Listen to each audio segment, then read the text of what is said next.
Hello everyone, welcome to Yellow Pages Nursing. Today's topic is all about endotracheal culture. Before entering into the session, if you have not subscribed our channel, please subscribe our channel and do not forget to hit the bell icon to receive instant notifications. Let's get into the topic. A perfect culture today means the right antibiotic tomorrow and a successful extubation by the weekend. With this quote, let's begin the topic. What is culture and sensitivity? Culture is a test to see if microorganisms like bacteria or fungi are growing in a specific part of the patient's body.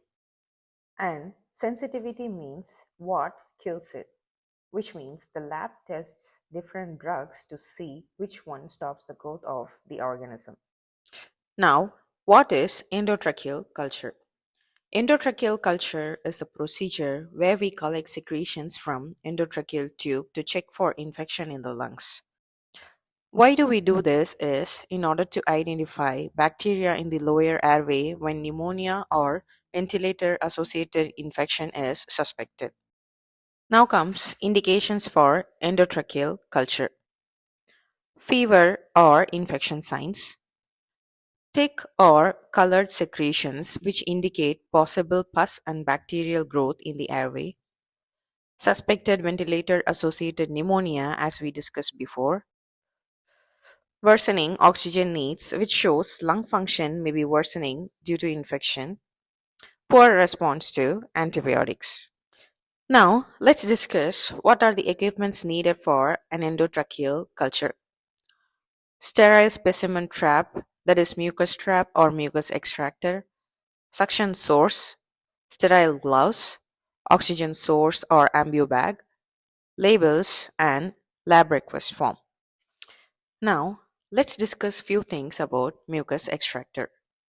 Mucus extractor is a medical device used to collect mucus or respiratory secretions from a patient for diagnostic examinations.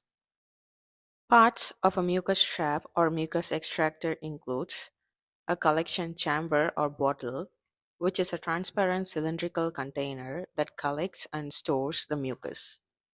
Next is the inlet tube, which connects to the patient's suction catheter and allows mucus to enter the chamber. Next is the outlet tube, which connects to the suction machine, creates negative pressure for suction. Next comes the cap or lid, which is an airtight cover on the collection chamber, and this holds the inlet and outlet tubes securely. Next comes the measurement markings on the chamber, which helps to estimate the volume of collected mucus. Now comes preparation of the patient for endotracheal culture. Verify doctor's order and patient's identity. Explain the procedure to the patient or family. Check last feeding or stop the continuous tube feeding in order to reduce aspiration risk. Perform hand hygiene and use appropriate PPE as this is an aerosol generating procedure. Prepare sterile equipment and specimen trap. Pre-oxygenate with 100% oxygen for 30 to 60 seconds using the ventilator. Check suction and monitor for saturation, heart rate, and blood pressure. Now come the procedure of endotracheal culture. We will be highlighting the important points in this. The first point is hyperoxygenate the patient as per hospital's policy and protocol. Hyperoxygenating the patient is significant in order to prevent suction-induced hypoxia. Next is remove the inline suction catheter from the endotracheal tube and place the outlet tubing of the mucus extractor to the suction tubing and the suction catheter to the endotracheal tube.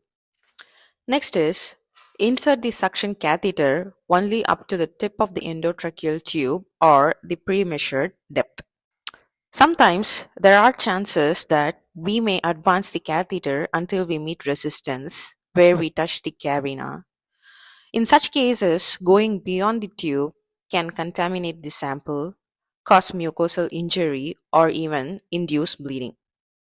To be specific, for culture, quality and sterility matters more than depth.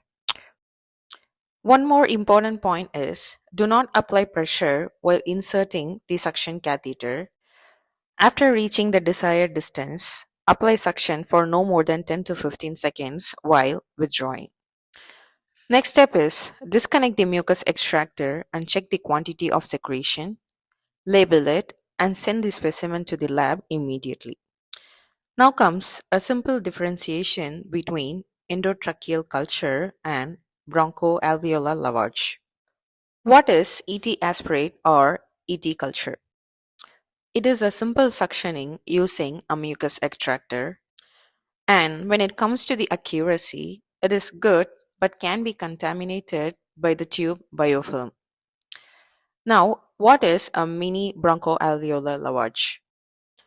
It is a thin catheter that goes deep until it wedges. When it comes to the accuracy, it is pretty high because it gets closer to the actual pneumonia site. Here comes some of the nursing considerations while performing an endotracheal culture. Before administering antibiotics, culture should be collected. Use strict aseptic technique to perform the procedure. Suction for 10 to 15 seconds maximum. Suction pressure should be less than 150 mm Hg. Avoid contaminating with oral secretions. Monitor for desaturation, bradycardia, increased intracranial pressure, and bronchospasm. So here we go with the endotracheal tube culture. If you find this video useful, please like it, share it, and subscribe it. And do not forget to hit the bell icon to receive instant notifications. Thanks for watching.